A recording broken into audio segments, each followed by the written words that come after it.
Diet. Hi, I'm Cassie.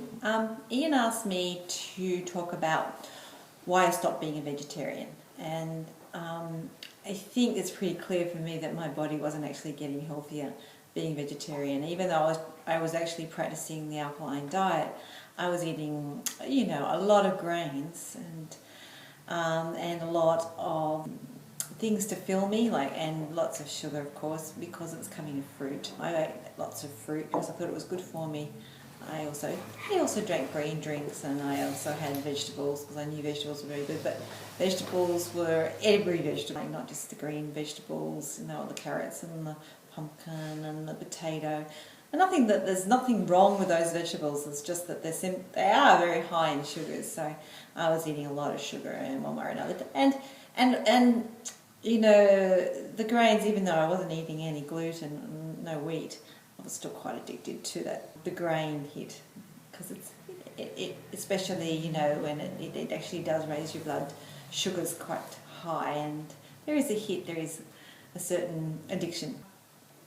That's how I used to alkalize. Why I stopped being a vegetarian was because I started to recognise that my body wasn't actually doing very well. It wasn't getting better. Finally come to the conclusion. I realised that I wasn't really getting all the amino acids from the vegetables, grains, etc. that I was eating, pulses, it doesn't matter, I just wasn't getting the full complement of the amino acids, and there's no substitute for the quality of high protein meat or fish or chicken or eggs. Certainly that I know that now is the best possible protein I could get. Plus I could eat a lot less of it because I was getting very good quality protein. The other thing is that when you go, if you want to go onto another kind of diet and you start to eat good fats, if you eat a lot of high carbohydrates as well, that's a problem, because actually that's not going to work for your body. So you do have to lessen your carbohydrates if you're going to eat a lot of good fats. And I wanted to go and have a lot more good fats because I realised that being menopausal, and now I'm well and truly post-menopausal, that I needed those good fats to make the good cholesterol, which would in turn help me to have all the hormones that I need that would make life a lot easier.